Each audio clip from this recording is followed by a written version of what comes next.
Hello everyone, welcome to Sanmarga classes. ಹೆರಾನೋ ಸೂತ್ರ ಅಧ್ಯಾಯದ 22ನೇ ಪ್ರಶ್ನೆಯನ್ನ ಗಮನಿಸಿ. ಇದು 4 ಅಂಕದ ಪ್ರಶ್ನೆಗಳು.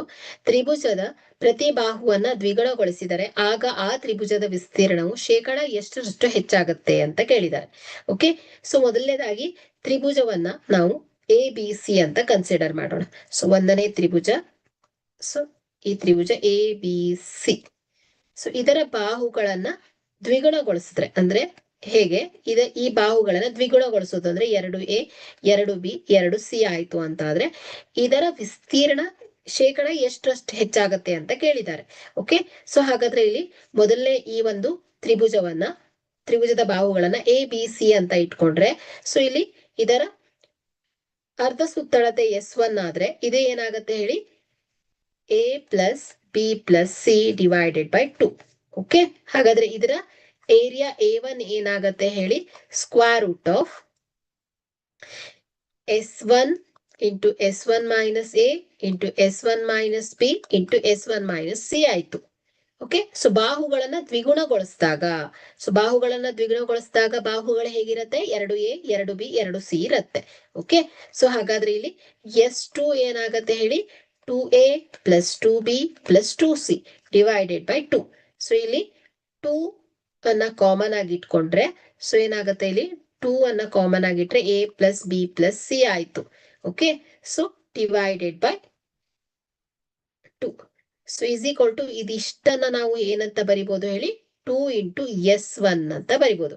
ಸೊ S1 ಅಂದ್ರೆ ಏನು, a plus B plus T divided by 2. So ಹಾಗಾದ್ರೆ ಈ ಇಷ್ಟ ಅಂಶವನ್ನ ನಾವು S1 ಅಂತ ತಗೊಂಡ್ರೆ S2 ಈಸ್ ಈಕ್ವಲ್ ಟು ಏನಾಯ್ತು ಹೇಳಿ, 2S1 ಆಗುತ್ತೆ. ಓಕೆ, ಹಾಗಾದ್ರೆ ಇದರ ಏರಿಯಾ ಏನಾಗತ್ತೆ, square root of S2 into S2 minus 2a S2 minus 2a into S2 minus 2b into S2 minus 2c ಅಲ್ವಾ. ಯಾಕಂದ್ರೆ ಇದು S into S minus A S minus B S minus C. So ಇಲ್ಲಿ A B C ಅನ್ನ ದ್ವಿಗುಣಗೊಳಿಸಿದ್ದಾರೆ. So ಹಾಗಾಗಿ 2a 2b 2c ಆಗತ್ತೆ. So ಇಲ್ಲಿ ನಾವು S2 ಇಸ್ ಈಕ್ವಲ್ ಟು ಏನು, 2S1 ಅಂತ ಸಬ್ಸ್ಟಿಟ್ಯೂಟ್ ಮಾಡೋಣ. ಸೊ ಆಗ ಏನಾಗುತ್ತೆ, A2 is equal to square root of S2 ಅನ್ನ ನಾವು 2S1 ಅಂತ ಸಬ್ಸ್ಟಿಟ್ಯೂಟ್ ಮಾಡೋಣ. So S2 is equal to 2S1 minus 2a 2S1 minus 2b 2S1 minus 2c ಆಗತ್ತೆ. Okay, so A2 is equal to ಏನಾಯ್ತು, square root of 2 into S1. So ಇದು ಎರಡರಲ್ಲೂ 2 common ಇದೆ. So 2 ಅನ್ನ ಹೊರಗಿಟ್ಕೊಂಡ್ರೆ S1 ಮೈನಸ್ ಎ. ಸೊ ಇಲ್ಲೂ ಕೂಡ 2 common ಇದೆ. 2 ಅನ್ನ ಹೊರಗಿಟ್ಕೊಂಡ್ರೆ S1 ಮೈನಸ್ ಬಿ. ಇಲ್ಲೂ ಕೂಡ 2 ಕಾಮನ್ ಇದೆ. S1 ಮೈನಸ್ ಸಿ ಆಗತ್ತೆ.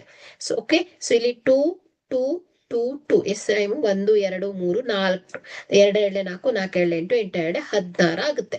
ಓಕೆ, ಸೊ ಹಾಗಾದ್ರೆ ಇಲ್ಲಿ ಏರಿಯಾ A2 ಏನಾಗತ್ತೆ ಹೇಳಿ, A2 is equal to so square root of 2⁴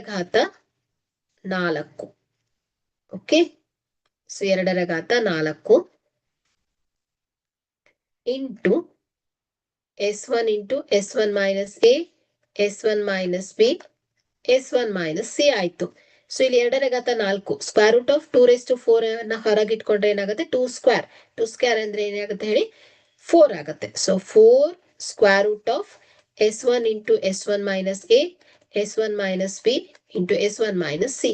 so A2 is equal to ಈ ರೀತಿ ಆಗುತ್ತೆ. So A2 is equal to 4 into square root of S1 into S1 minus A S1 minus B S1 minus c is equal to ಏನು ಹೇಳಿ, area 1 ಆಗತ್ತೆ. Okay, so ಹಾಗಾದ್ರೆ ಇಲ್ಲಿ area 2 is equal to ಏನ್ ಹೇಳಿ, 4 ಟೈಮ್ಸ್ ಏನಾಗತ್ತೆ, area A1 ಆಗತ್ತೆ ಅಲ್ವಾ. ಸೊ ಹಾಗಾದ್ರೆ ಇಲ್ಲಿ ನಾವು ಇದರ ಶೇಕಡ ಹೆಚ್ಚಳವನ್ನ ಫೈಂಡ್ ಔಟ್ ಮಾಡ್ಬೇಕು. ಸೊ ಇಲ್ಲಿ ಶೇಕಡ ಹೆಚ್ಚಳ ಇಸ್ ಈಕ್ವಲ್ ಟು ಏನ್ ಹೇಳಿ, ವಿಸ್ತೀರ್ಣದ ಹೆಚ್ಚಳ ಅಲ್ವಾ. ಸೊ ವಿಸ್ತೀರ್ಣದ ಹೆಚ್ಚಳವನ್ನ ಹೇಗೆ ಫೈಂಡ್ ಔಟ್ ಮಾಡ್ತೇವೆ, A2 minus A1 divided by ಮೂಲದ ವಿಸ್ತೀರ್ಣ A1 ಇಂಟು ಎಷ್ಟು ಹೇಳಿ, 100. ಓಕೆ, ಸೊ ಇಲ್ಲಿ A2 ಮೈನಸ್ A1. ಸೊ ಇಲ್ಲಿ A2 ಎಷ್ಟಿದೆ, 4A1 ಅಲ್ವಾ. So 4A1 minus A1 okay ಏನಾಗುತ್ತೆ, 3A1 ಆಗುತ್ತೆ. Okay, so 4 minus 1 divided by A1 divided by A1 into 100. So A1 cancel ಆಗುತ್ತೆ. 4 ಮೈನಸ್ 1 ಅಂದ್ರೆ 3 into 100 is equal to 300%. Okay, so ಇದೇನ್ ಹೇಳಿ ಶೇಕಡ ಹೆಚ್ಚಳ. Okay, thank you.